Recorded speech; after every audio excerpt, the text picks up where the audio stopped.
out, brother. Verse 25. Yeah. When his disciples heard it, they were exceedingly amazed, saying, "Who then can be saved?" Who can be saved? What you mean you can't get in because of the riches? Right. Again, we gauge ourselves based off our social status and our material wealth. That's right. I asked somebody the other day who he was. He told me he was a garbage worker. I ain't asking you, child. Who are you? See, we tend to ask about occupation, or color, or two continents, African Americans. That's right. That's how we tend to answer this. But I'm not African. What else? So they asking like, well, who can be saved then? That's right. What are you talking about? Who's gonna get in? Right? Come on, brother. But Jesus beheld them and said unto them, "With men this is impossible, but with God all things are possible." Then answered Peter and said unto him, "Behold, we have forsaken all and followed thee. That's it. What shall we have therefore?" Peter and them like, look, remember when the Lord called Peter and them? Yeah. They said they left their daddy in the boat. Fishing with for the me. servant. We out here. Gotta go. Peter didn't even clock out. Yeah, gotta go. He was at work. He was a tax lady. He was collecting taxes. Yeah, Like, fishing. didn't say, hold on. He covered for me. No, I just burned out. Yeah. And you know they were looking for where Peter go. He's on break again. When he comes back, you tell him to meet me in the office. Peter out of here. All right, come on. Verse 28. And Jesus said unto So them, Peter asked him, he was like, well, look, we done forsook all and followed you. What we gonna get? That's right. All right, come on, bro. and Jesus said unto them, "Verily I say unto you, that ye which have followed me in the regeneration," In the resurrection, because Christ is going to be doing some resurrecting. That's right. In his kingdom of it. Regeneration is another word for resurrection. That's right. In the regeneration, come on, bro. when the Son of Man shall sit in the throne of his glory. That's how you know that's in the kingdom. Some That's people right. say, we in the regeneration now. Peter's in New York. Reincarnated.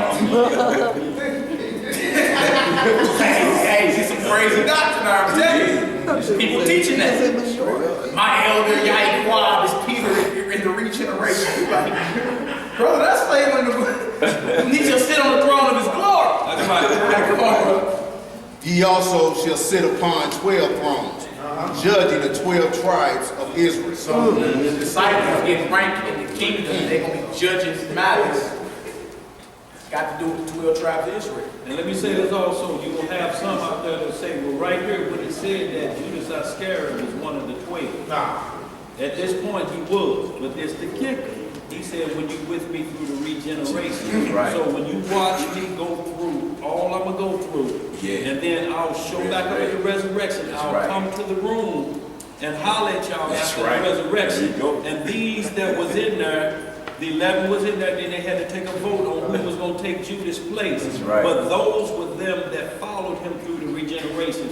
Judas did not. Exactly. Even doubting Thomas. He sold his soul before Christ was crucified. So he didn't follow him through. That's right. That's right. I got Judas knowledge, and then Kadar, and then whoever else got to have that. We have a precept. This is the book of Enoch, chapter 61, verse 8 and 9. It says, and they were wise in utterance and in the spirit of life. And the Lord of spirits placed the elect one on the throne of glory. And he shall judge all the works of the holy of the holy above in heaven. And in the balance shall their deeds be weighed. And when he shall lift up his countenance to judge their secret ways according to the word of the name of the Lord, and their path according to the way of the righteous judgment of the Lord of spirits, then shall they all with one voice speak and bless and glorify and exalt and sanctify the name of the Lord of spirits. That's it for that. I went on down to 10. Okay.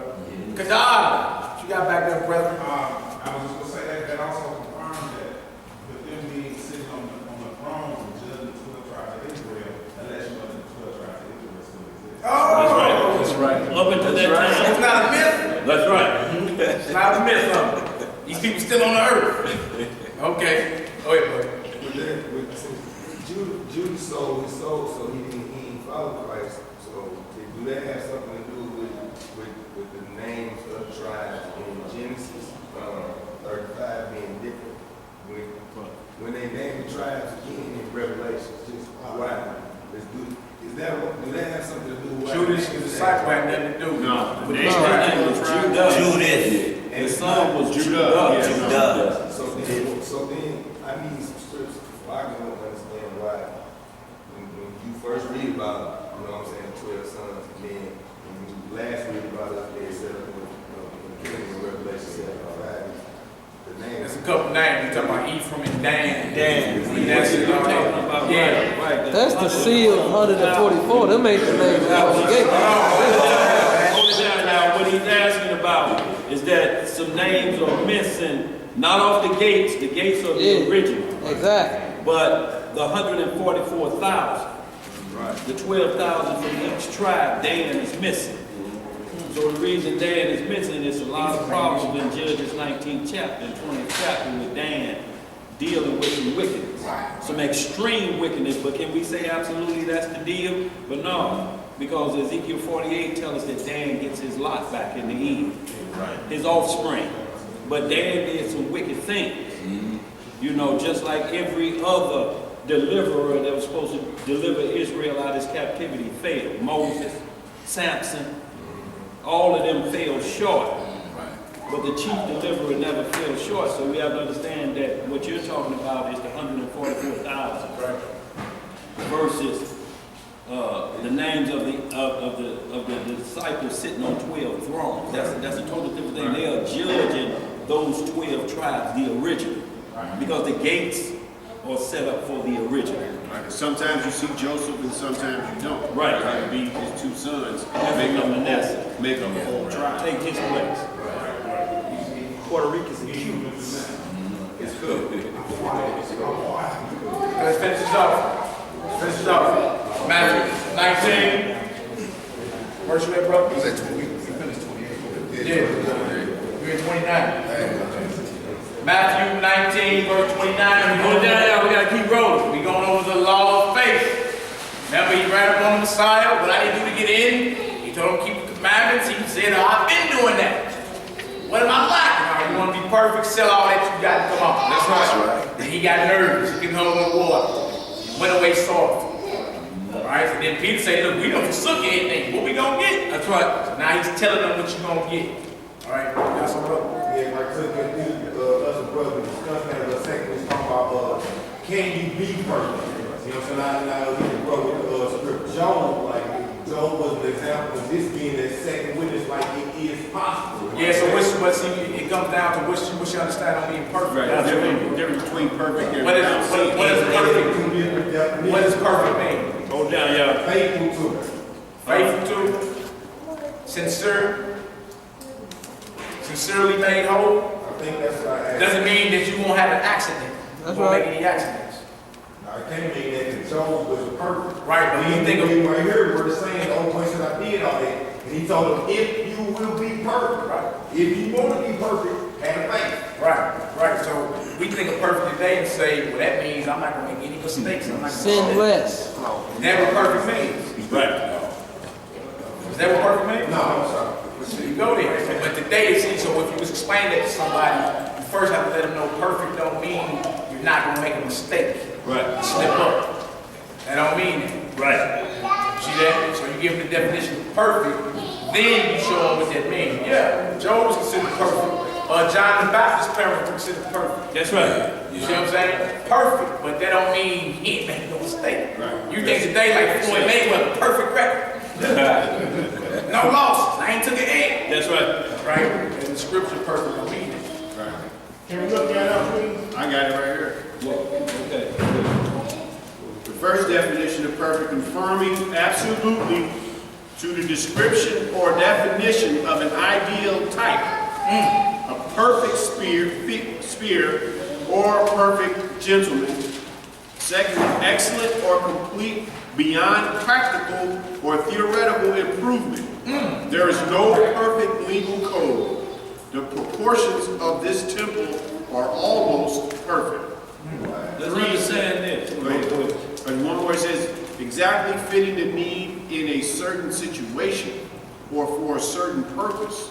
A perfect actor to play Mr. McBauer, a perfect saw for cutting out keyholes, entirely without any flaws, defects, or shortcomings, a perfect apple, a perfect crime.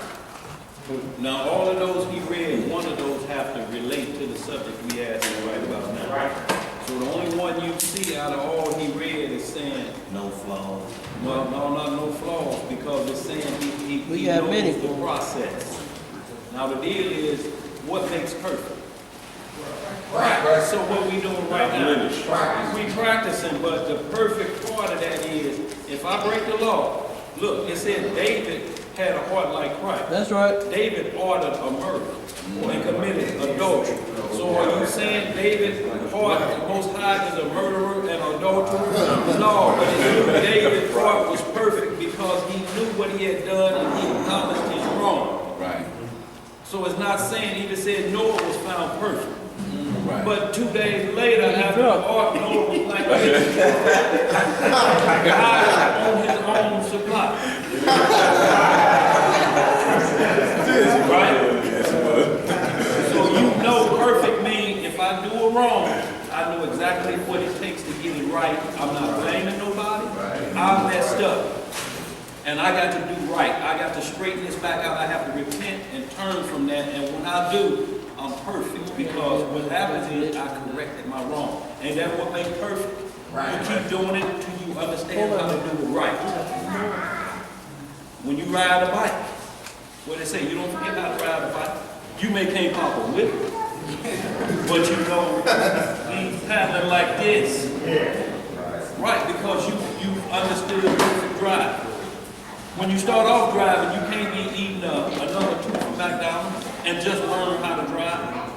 You in the back of somebody's car. But when you understand driving, folks talk on cell phones, rattling, going through the glove box, everything, because you know how to drive and you understand that while I'm doing all these things, I still got to stop. I still see when that light turning red, I'm going to have to stop. You understand what's happening, so you're perfect. And the Most High going to say, did you know you did wrong? Did I know I did wrong? Yes, I know, Lord, I did Sure. wrong against you. True. But let me fall into your Pull hands that up in and the the hands concordance. of me. You judge me. Pull that perfect in the concordance. That's perfect understanding the law of the Lord, because that's the only thing gonna make it right. The thief was perfect at the end.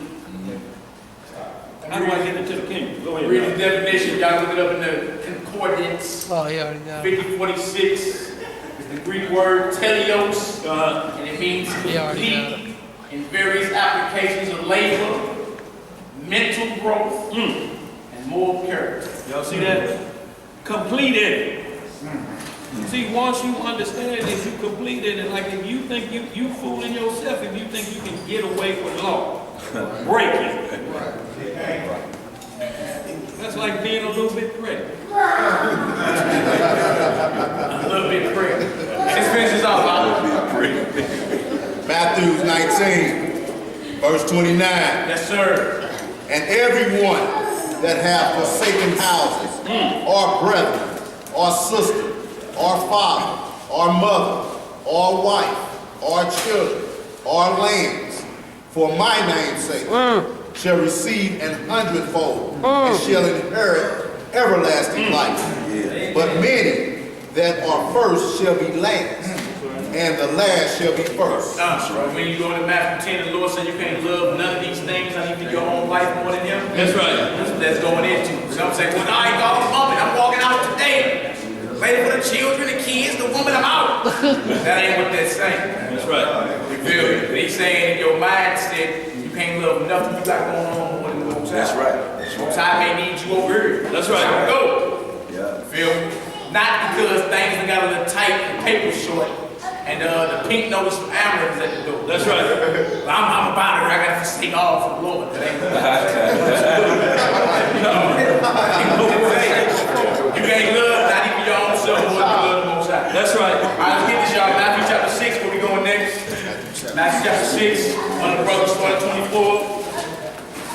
We're going to start hitting some of these. Again, we're going over the law of faith. Faith is a law. When you say that real within that, Yeah, that paper short. Right. I'm gonna come cut the bills. Oh, I gotta forsake all for the Lord. Is that what they're saying? Law of faith. Some people bang faith and say, you know, I have faith, later for all those commandments. That ain't what the Bible is saying. That's right.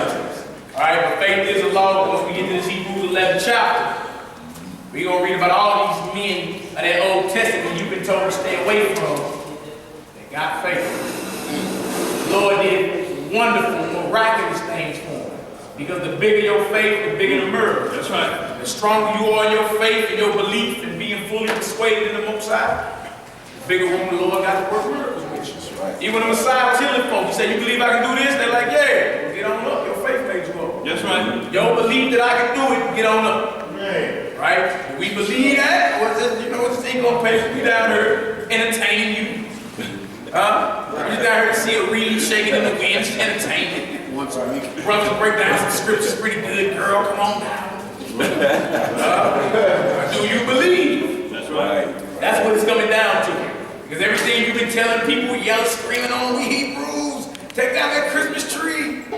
We're going to see. Faith will be tested shortly. That's right. Economic collapse. You know they got to raise that debt ceiling in a couple weeks. That's right. They all raise that debt ceiling. Economy shut down. No EBT, no Medicaid, no government checks, no disability, nothing. A couple states already off the food stamp right now. Yeah. They don't look for the cards. Don't look for nothing. So we looking at we seeing the beginning stage of a worldwide economic collapse in the United States. That's right. So would you believe, like when the Lord told Elijah, going over there by that river, and I'm gonna have the birds bring you some food. That's right. Elijah had to go. They said, what you talking about the birds? They finna get the question.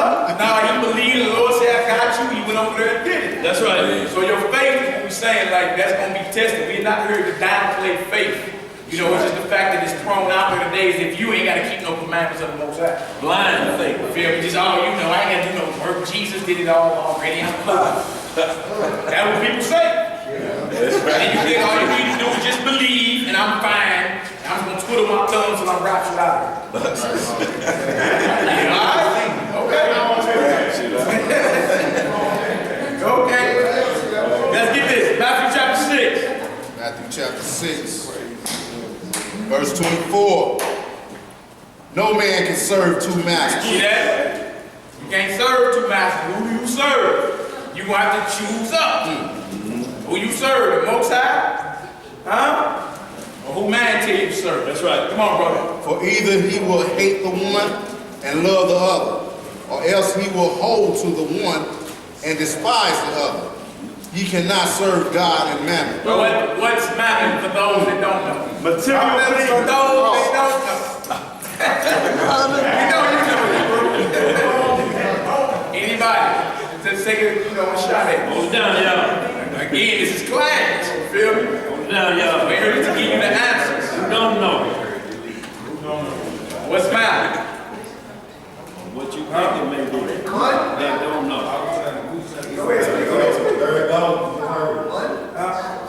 Money is a form of mammon. But you know, mammon is this material wealth. You know what I'm saying? Money can be a form of it.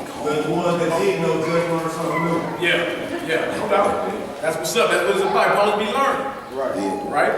All right. So you can't serve the Most High and your material wealth. That's right. You can't. Not saying you can't have material wealth, but you can't serve it. Right. The love of money, not money itself, but the love of it is the root of all evil. You get down there, I love money, dog. I do whatever for it. People that murder themselves, Get rich sold without their trying. bodies, sold their souls, all that for what you think is money. Right. And that's a whole other story, but it ain't even really money. It's fiat currency. It ain't even money. It costs more to make it than what it's worth. But that's a whole other topic. Come on. Verse 25. Therefore I say unto you, take no thought for your life. What the Lord said? I said, you ain't gonna be worrying about your life. You get up every day, knees knocking, I wonder what this, and how I'm gonna do this. And he said, take no thought for your life. That's right. Right? Come on, brother. What ye shall eat. What you shall what? What ye shall eat. Nervous because you ain't got lunch money. What ye shall eat. Come on, brother. Or what ye shall drink. Nor yet for your body, what ye shall put on. Is not the life more than meat, and the body than raiment? Then raiment. Your life is more than the food you put in your mouth. That's right. And more than the clothes you put on your back. That's right. I don't want nobody to see me in this outfit I wore this earlier this week. That's the body mindset. The body mindset to me. Because your life is more than that. Your life is We're Tuesday and Friday. Yeah, your life is way more than the clothes you put on your back. All right, come on, bro. Y'all hold it down, let's take. Verse 26, behold the fowls of the earth. He said, look at the birds. Come on. For they sow not, neither do they reap. The birds on farms, they don't plant seeds. That's right. Right? Come on, brother. Nor gather into barns. Whoa. Yet your heavenly Father feedeth them. Whoa. Are ye not much better than they? Ain't you worth more value than birds? Huh? And the Lord take time out to feed the birds. Ain't you worth more value than birds? Oh, okay. Come on, bro. Let it sink in. Come on, bro. Verse 27. Which of you, by taking thought, can add 1 cubit unto his stature? Who know what a cubit is? 13 inches. 18 inches. 18 inches. 18 inches. It used to be like from your elbow to your fingertip. That's right. Like we got inches today. You go ahead, cubits and all that back then. Cubits and spans and all that. So he said, which one of you, by taking thought, meaning worry, can add 1 cubit or 1 inch to your stature? That's right. I'm 5'7" and 3/4. And I would worry about enough to be 5'8". Yeah, right. It's either the vain stuff that we trip off of. Right. I'll look. That's right. She might not like the way I look, so Right. you know. And you get to all this unclean phenomenon, everybody altering their bodies and all that. Right. That's right. See that? He said, which one of you, by taking thought or worry, can add 1 cubit to his body? That's right. To his stature. Nobody. Now you always talk about how he's up in his dreams. Yeah. I want to dunk contest in Three dreams. contests. Come on, brother, let's get it. 28. Verse 28. And why take ye thought for raiment? Consider the lilies of the Look field, at the flowers. Why are you tripping off clothes? Look at the flowers. Come on, bro. how they grow. They toil not, neither do they spin. Come on. And yet I say unto you, that even Solomon in all his glory was not arrayed like one of these. Come on. Wherefore, if God so clothe the grass of the field, which to this day is, Which today is. and tomorrow is cast into the oven, Oh. shall he not much more clothe you, O ye of little See faith? that little faith. We going over a lot of faith today. That's right. Ye of little faith. No, you're worrying about the wrong things. That's right. On the verge of World War III and economic collapse. thinking about some- You worried about your whole Rolodex of wardrobe. That's right. Dang, what I'm gonna eat today. You ready for the Lord feeds you every day. You eat. That's right. You gonna keep eating. Yep. All right, come on, bro. Therefore, take no thought, saying, what shall we eat? Or what shall we drink? Go down, y'all. Or whether shall we be clothed? See, you worried about the wrong things. That's Come on. right. Verse 32. For after all these things do the Gentiles seek. The other nations, they seek after that. That's a vibration that you done entertained, you done got from these heathens. That's what they gauge their whole moral status and social status based off material wealth. That's right. You see that? American dream. It tells you what you're supposed to have, what you're supposed to be trying to obtain, and if you achieve these things, then you have achieved the American dream. Yeah. Well, that's the American dream, but that ain't the gift of the Most High. Right. You can still attain those things because Abraham had big paper, Job had big paper, but the deal is, how do you get that big paper and get in your mindset if tomorrow I wake up and the bank slip says 0? What I'm gonna do? And then you be like Job and say, well, when I came here, it said 0. I came naked when I leaving naked. Right. That gotta be your answer. When I was born, it was 0. Yep. You know, so you have to understand that the Most High giveth and He taketh away. That's right. You know, And then, some people, some of us know a few people straight committed suicide. That's right. Because that bank statement was in the negative. They found him with a bank receipt in his pocket. He He looked at it, put it in his pocket, went to that glove box, and blew his new out. That's right. Tripping off the wrong things. Or your What they gonna think about? man and left. He said, what they gonna That's think your God about? and you kill yourself. Right. Again, with your faith in it. Christ said, "Oh, ye of little faith." You believe the Lord provided for you or you don't. That's it, man. That's all it comes down to. And like this would be a second witness. This would be Jeremiah chapter 1, where the scripture says, "Learn not the way of the heathens." And if you look at the world, like the Gentiles, they care about materialistic things. So do we. You know what I'm saying? Plus, we got a church in the spirit. From here, say hallelujah, don't even know what it means. Right. All back in the church is seeking the Most High, but they don't seek the Most High for it. Jeremiah 10, chapter Jeremiah 10. They seek after all materialistic things, go out into the heavens, and also put familiar things. Yeah. You know what I'm saying? Cutting their flesh or whatever, making little idols and nothing like Right. that. Or so forth. But us as a people, we don't do that. Right. We seek it. The scripture say we ain't gonna find them though, but we sure seek it. And even in the ones that do it, we get that vibration from trying to be everything other than what we are. That's right. You know what I'm saying? If we was applying these scriptures, man, we wouldn't even be tripping off all that. That's right. Because you see, look, everything you see around you is temporary. The scriptures tell you that. What's to come is eternal. So why are we worrying so much about faith shaking? Little faith. Right down. And understand this, y'all. I'm saying when the Most High is saying about eating, don't worry about what you eat. It's gonna come a time when they gonna lock it down. That's right. Your faith not gonna have to do that. We like, well, I can do it. No, ain't nobody in here been hungry past a certain sound. I'm talking about when your mama tell you, look, tonight you're gonna have sleep for dinner. So when you wake up, go back to sleep again. We talking about that. At that point, you gotta truly trust in the Most High. And guess what? Some will show up. That's right. If you believe. And if you don't fast and come in, you will spiritually eat. That's right. 960 hours. Moses did, Elijah did it, and Christ did it. So we know fasting, you can go 960 hours without eating. How much we do on there, Tom? 24. Ain't even nervous. That's 936 more you got to go with no food or water. In this carnal state, 3 days, no water, dehydration set in. 2 weeks, and your belly button touching your spine. Hunger, the body starts to eat itself, unless the spirit is in there controlling that. Yes, sir. Yes, sir. You got something? Yeah, I got a precept, 1 Timothy chapter 6, verse 6 through 8. It says, but godliness with contentment is great gain. For we brought nothing into this world, and it is certain that we can carry nothing out. And having food and raiment, let us be therein content. Yes, sir. 1 Timothy. Also write down Hebrews 13:5. Psalms 1 Timothy 6, verse 6 to 8. Is up on the board? I can't see you doing it. Right up to 1 Timothy 6.